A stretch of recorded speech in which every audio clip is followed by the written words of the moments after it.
clair de lune. Votre âme est un paysage choisi, que vont charmants masques et bergamasques, jouant du luth et dansant et quasi, tristes sous leur déguisement fantasque. Tout en chantant sur le mode mineur, l'amour vainqueur et la vie opportune, ils n'ont pas l'air de croire à leur bonheur, et leurs chansons se mêlent au clair de lune, au calme clair de lune triste et beau, qui fait rêver les oiseaux dans les arbres, et sangloter d'extase les jets d'eau, les grands jets d'eau sveltes parmi les marbres.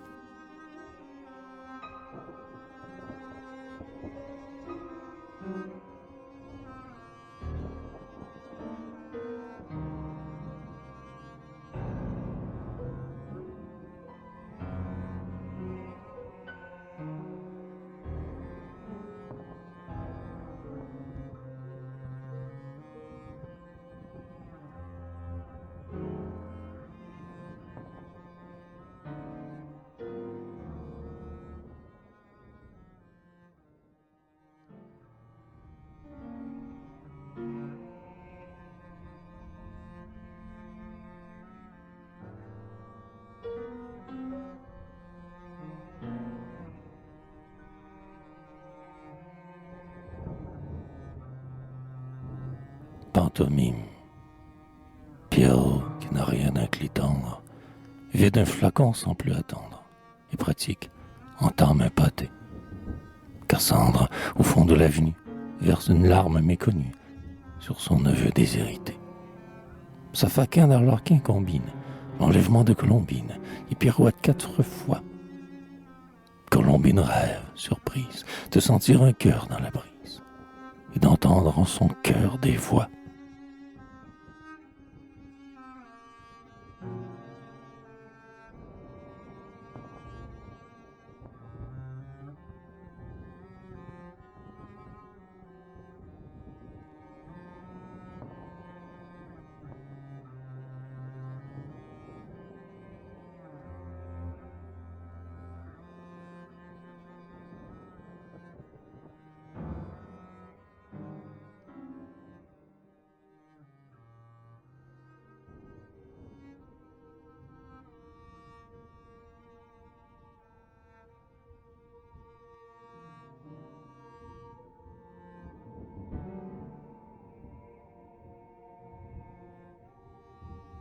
Sur l'herbe, l'abbé divague, et toi, marquis, tu mets de travers ta perruque. Ce vieux vin de Chypre est exquis, moins qu'à Margot, que votre nuque. Ma flamme, do, mi, sol, la, si. L'abbé, ta noirceur se dévoile. Que je meurs, mesdames, si je ne vous décroche une étoile. Je voudrais être petit chien, embrassons nos bergères, l'une après l'autre.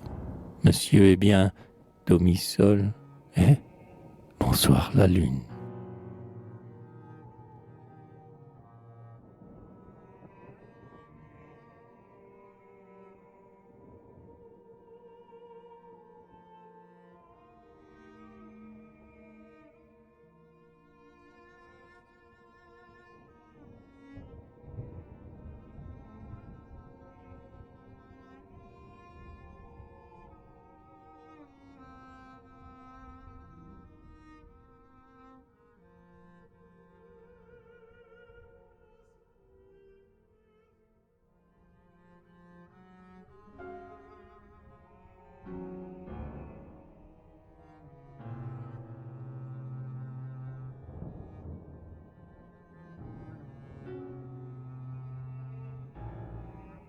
L'allée, fardée et peinte comme autant des bergeries, frêle par les nœuds énormes de rubans, elle passe sous les ramures assombrées, dans l'allée où verdit la mousse des vieux bancs. Avec mille façons et mille affaîtries, qu'on garde d'ordinaire perruche chérie, sa longue robe à queue et bleue, et l'éventail qu'elle froisse en ses doigts fluets aux larges bagues. C'est guère des sujets érotiques, si vagues, qu'elle sourit, tout en rêvant, à main détail. Blonde, en somme, le nez mignon avec la bouche, incarnadine, grasse et divine d'orgueil, inconscient d'ailleurs plus fine que la mouche, qui ravive l'éclat impeignat de l'œil.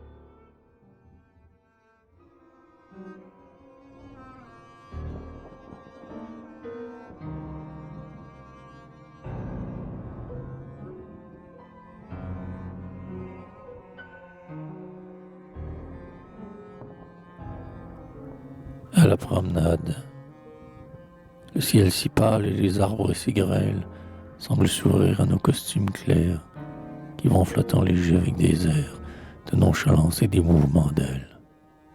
Et le vent douré de l'humble bassin et la lueur du soleil qu'atténue l'ombre des bas-tilleuls de l'avenue nous parvient bleue et mourante à dessein. Trompeur exquis et coquette charmante, cœur tendre mais affranchi du serment, nous devisons délicieusement et les amants lui tiennent les amantes. De qui la main imperceptible sait parfois donner un souffle qu'on échange, contre baiser sur l'extrême phalange du petit doigt, et comme la chose est, immensément excessive et farouche, on est puni par un regard très sec, lequel contraste au demeurant avec la moue assez clémente de la bouche.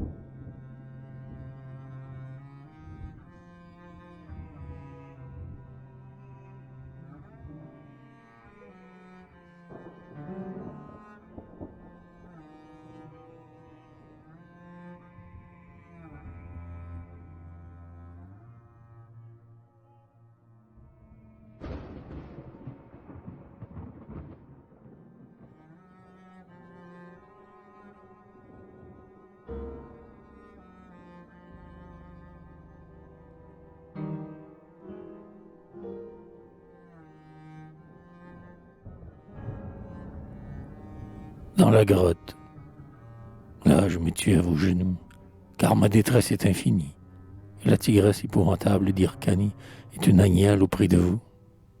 Ouais, c'est un cruel Climène, ce glaive qui, dans un combat, mi-temps de Scipion déchiré sabbat, va finir ma vie et ma peine. Ai-je même besoin de lui pour descendre aux Champs-Élysées? Amour, perçait-il pas de flèche aiguisée mon cœur, dès que votre œil me luit?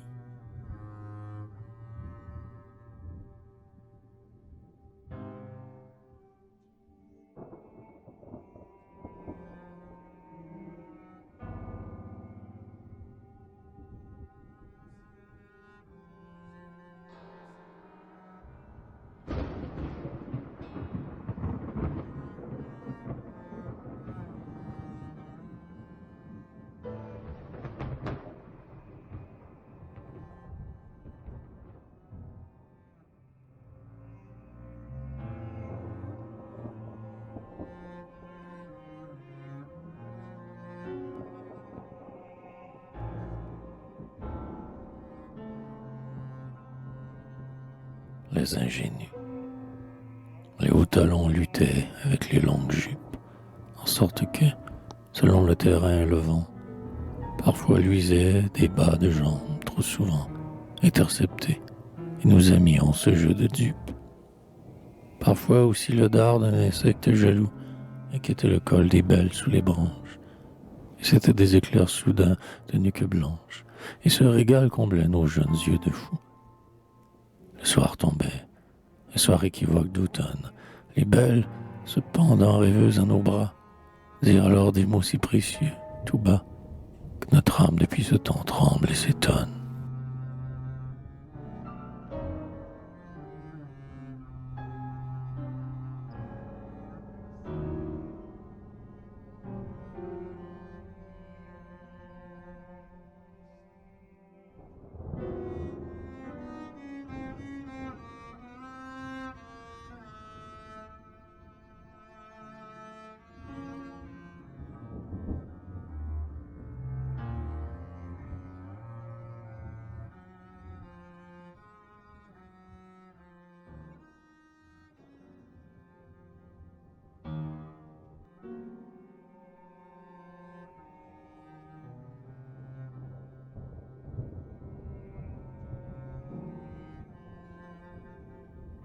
Cortège.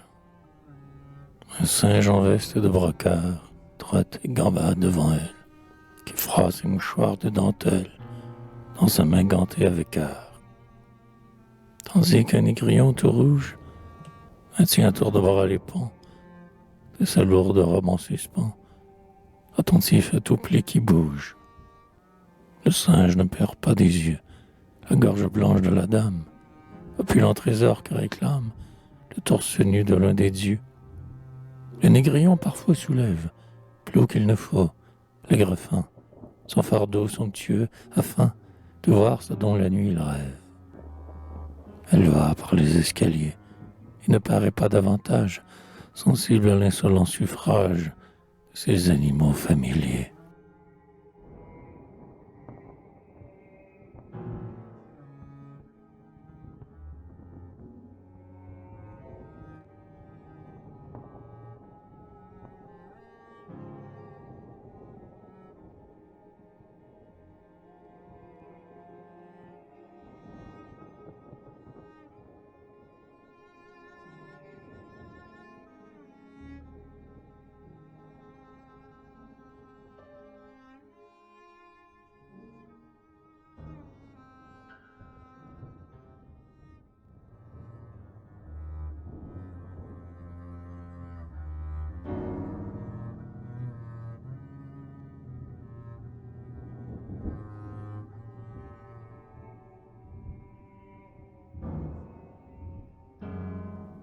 Les coquillages.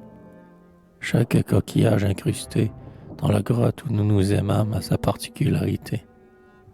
L'un a la pourpre de nos âmes dérobée au sang de nos cœurs. Quand je brûle et que tu t'enflammes, cet autre affecte tes longueurs et tes pâleurs alors que, hélas, tu m'en veux de mes yeux moqueurs.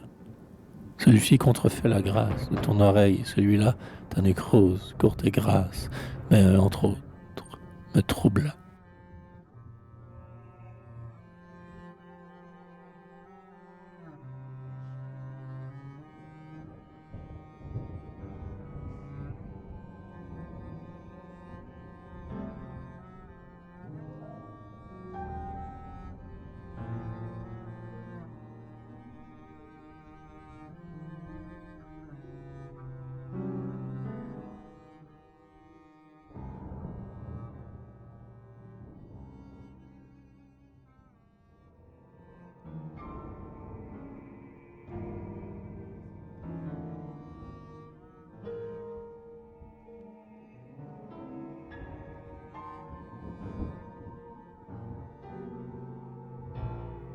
En patinant.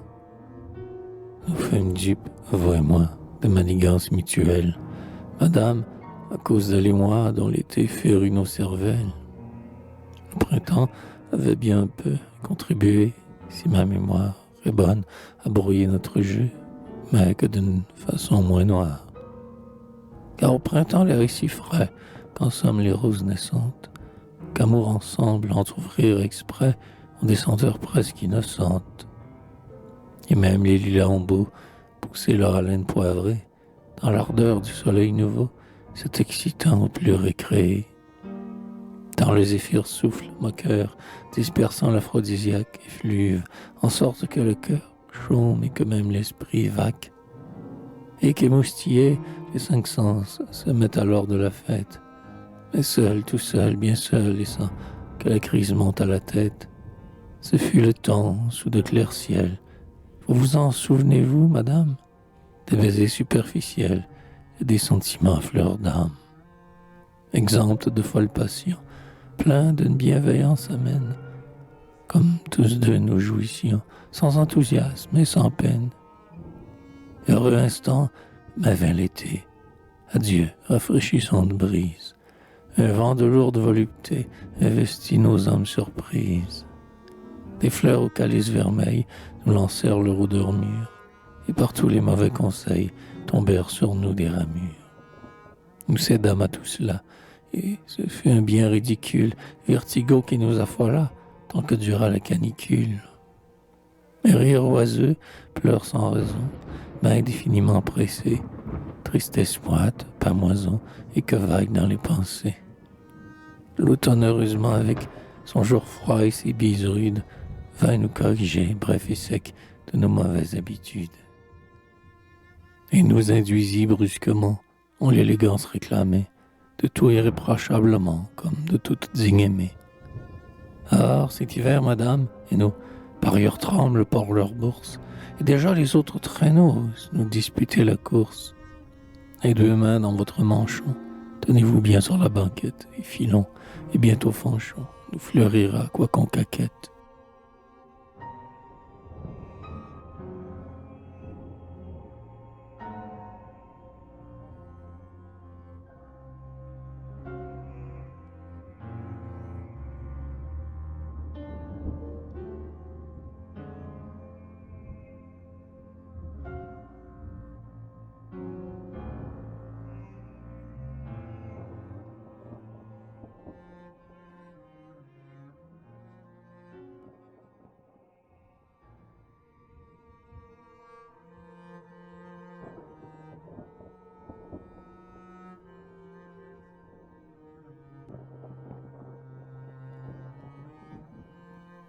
Fantoche.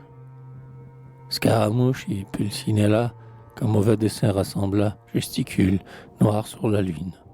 Cependant, l'excellent docteur Bollonnet cueille avec lenteur des simples parmi l'herbe brune. Alors sa fille, piquant minois, sous la charmée en tapinois, se glisse demi-nue en quête de son beau pirate espagnol, dont un langoureux rossignol clame la détresse à tue-tête.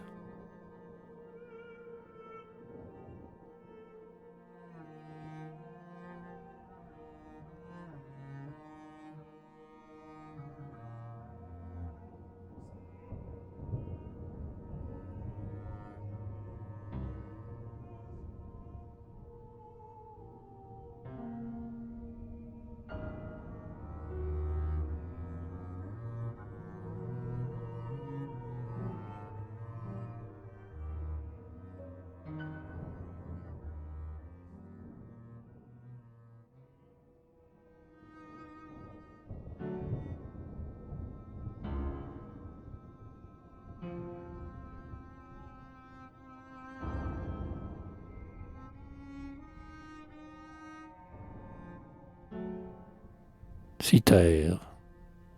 Les pavillons à claire-voix abritent doucement nos joies, qu'éventent des rosiers amis. L'odeur des roses, faible, grasse, au vent léger d'été qui passe, se mêle au parfum qu'elle a mis. Comme ses yeux l'avaient promis, son courage est grand et sa lèvre communique avec exquise fièvre. Et l'amour comblant tout, hormis la faim, sorbet et confiture, nous préserve des courbatures.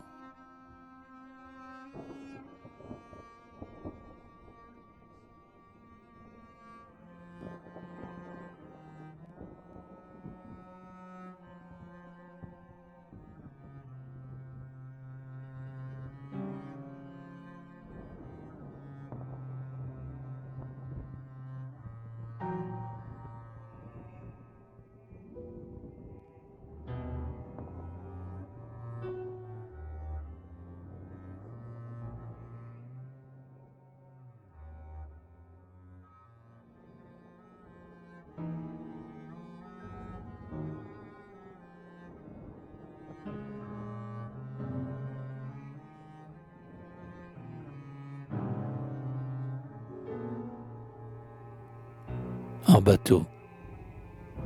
L'étoile du berger tremblote. Dans l'eau plus noire et le pilote cherche un briquet dans sa culotte. C'est l'instant, messieurs, ou jamais, d'être audacieux et jamais, mes deux mains partout désormais. Le chevalier Atis, qui gratte sa guitare, à Cloris l'ingrate, lance une œillade scélérate. L'abbé confesse, bas aiglé, et ce vicomte déréglé des chants donne à son cœur la clé. Cependant la lune se lève, et l'esquif en sa course brève file gaiement sur l'eau qui rêve.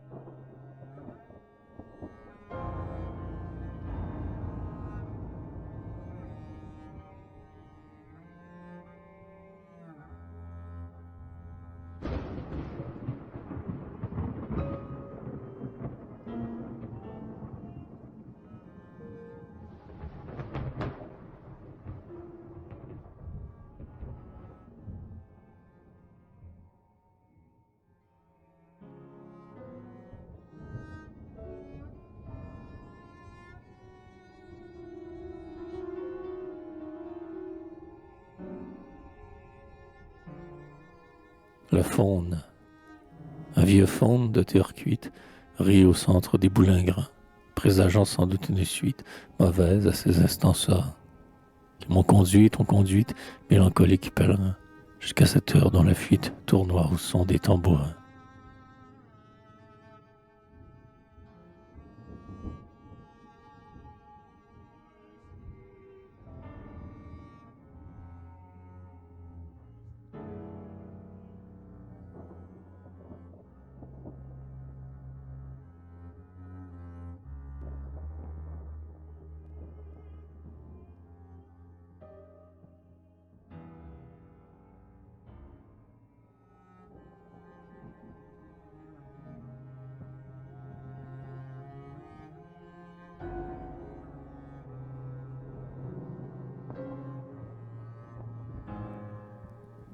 Mandoline. Les donneurs de sérénades et les belles écouteuses échangent des propos fades sous les ramures chanteuses.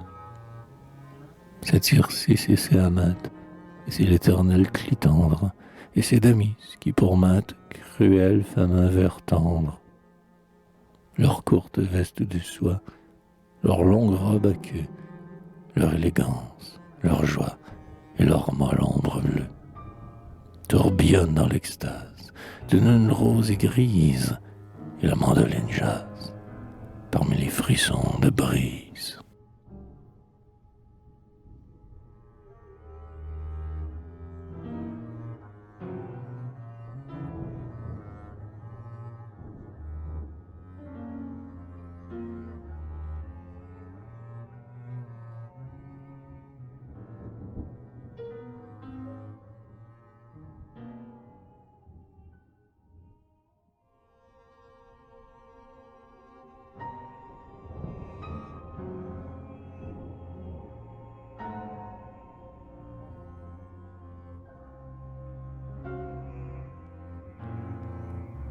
Aclymène, mystique barcarolle, romance sans parole, chère, puisque tes yeux, couleur des cieux, puisque ta voix étrange, vision qui dérange et trouble l'horizon de ma raison, puisque l'arme est signe de ta pâleur de cygne, puisque la candeur de ton odeur, hein, puisque tout ton être, musique qui pénètre, nimbe d'ange défunt, ton et parfum, ah, sur d'alme cadence, en ses correspondances, induis mon cœur subtil, ainsi soit-il.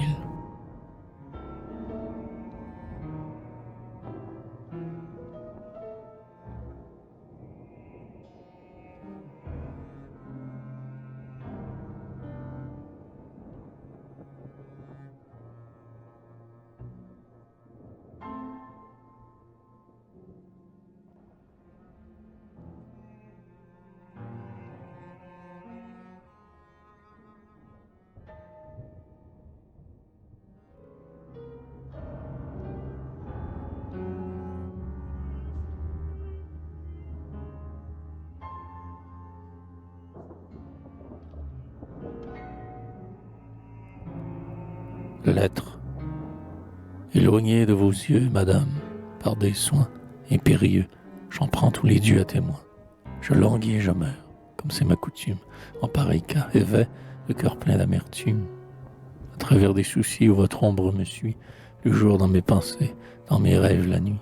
Et la nuit et le jour, adorable madame, si bien qu'en fait mon corps, faisant place à mon âme, je deviendrai fantôme à mon tour aussi, moi, et qu'alors, et parmi le lamentable et moi, des enlacements vains et des désirs sans nombre, mon ombre se fondra en jamais en votre ombre. En attendant, je suis très cher, ton valet. Tout se comporte-t-il là-bas comme il te plaît? Ta perruche, ton chat, ton chien, la compagnie est-elle toujours belle? Et cette Sylvanie, dont je sais l'œil noir si le tien était bleu, et qui parfois me fit des signes, palsant bleu, te sert-elle toujours de douce confidente? Or, madame, un projet impatient me hante. Conquérir le monde et tous ses trésors pour mettre à vos pieds ce gage indigne d'un amour, égal à toutes les flammes les plus célèbres qui, des grands cœurs, aient fait resplendir les ténèbres. Cléopâtre fut moins aimée, oui, sur ma foi, par Marc-Antoine et par César, que vous par moi. N'en doutez pas, madame, je saurai combattre, comme César pour un sourire au Cléopâtre. Et comme Antoine fuir au seul prix d'un baiser. Sur ce, très cher adieu, car voilà trop causé. Et le temps que l'on perd à lire une missive n'aura jamais valu la peine qu'on l'écrive.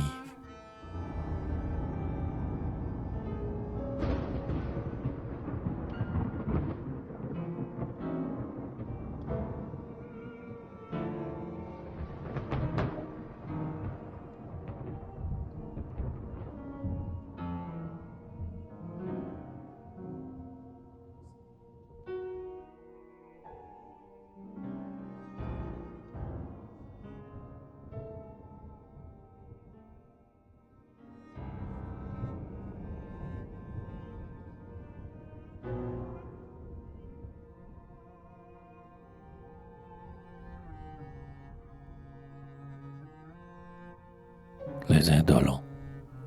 Bah, malgré les destins jaloux, mourons ensemble, voulez-vous? La proposition est rare. Le rare est bon, donc mourons, comme dans les Décamérons. Quel amant bizarre. Bizarre, je ne sais, amant. Irréprochable, assurément. Si vous voulez, mourons ensemble. Monsieur, vous raillez mieux encore que vous n'aimez et parlez d'or. Mais taisons-nous, si bon vous semble. Si bien que ce soir-là, Tircis et Dorimène, à deux assis, non loin de deux Sylvains hilars, hurlent l'inexpiable tort d'ajourner une exquise mort. Les amants bizarres.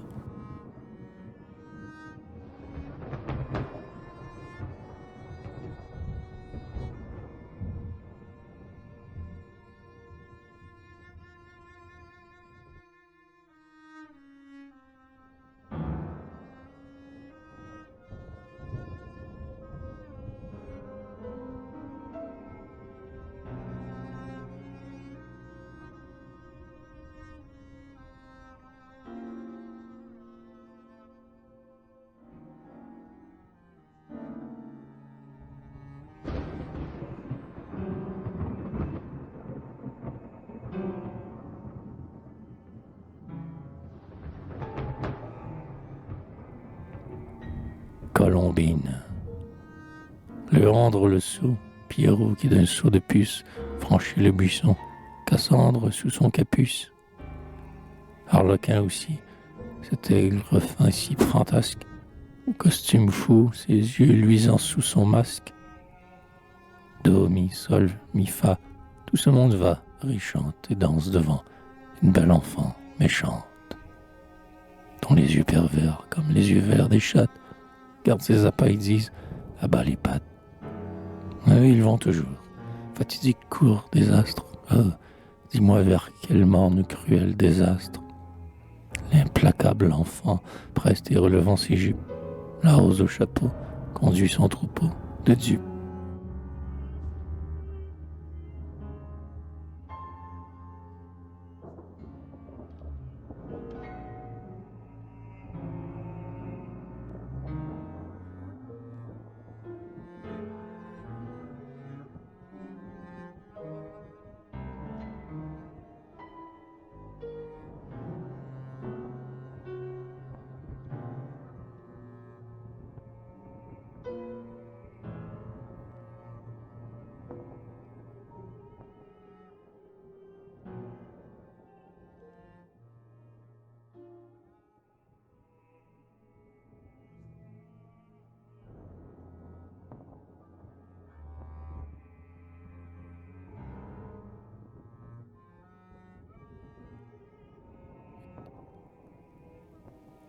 L'amour par terre.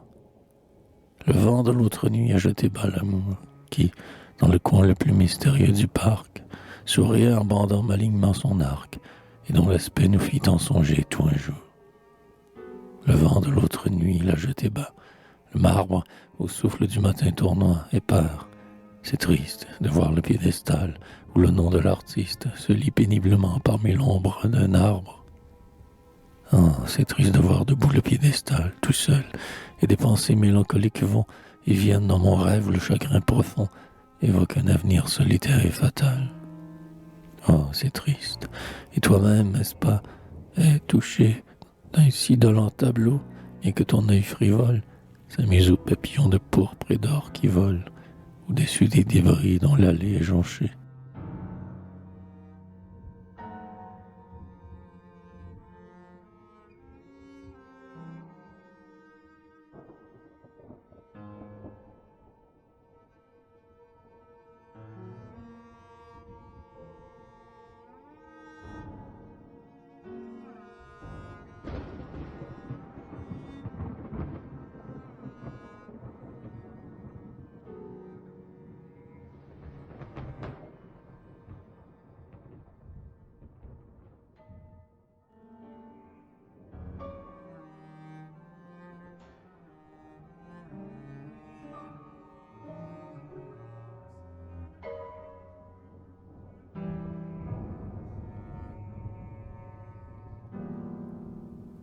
En sourdine, calme dans le demi-jour que les branches hautes font, pénétrons bien notre amour de ce silence profond.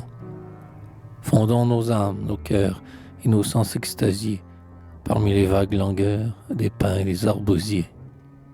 Ferme tes yeux à demi, croise tes bras sur ton sein, et de ton cœur endormi, chasse à jamais tout dessein.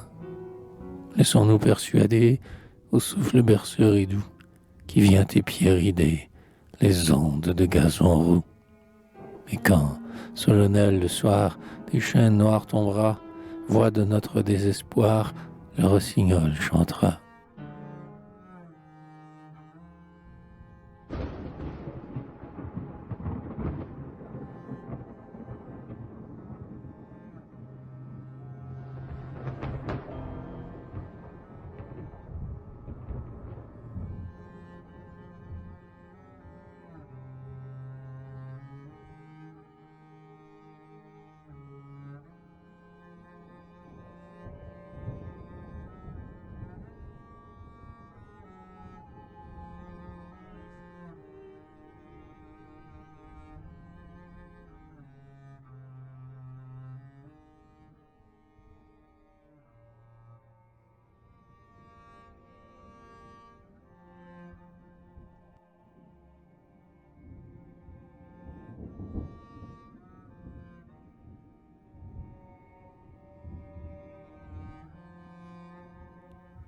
Colloque sentimental.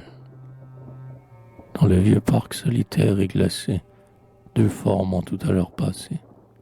Leurs yeux sont morts et leurs lèvres sont molles, et l'on entend à peine leurs paroles. Dans le vieux parc solitaire et glacé, deux spectres ont évoqué le passé. Se souvient-il de notre extase ancienne? Pourquoi voulez-vous donc qu'il m'en souvienne? Ton cœur bat-il toujours mon seul nom? Toujours vois-tu mon âme en rêve? Non. Ah, les beaux jours du bonheur indicible, où nous joignons nos bouches, c'est possible qu'il était bleu le ciel et grand l'espoir. L'espoir a fui, vaincu, vers le ciel noir. Tel il marchait dans les avoines folles, et la nuit seule entendit leurs paroles.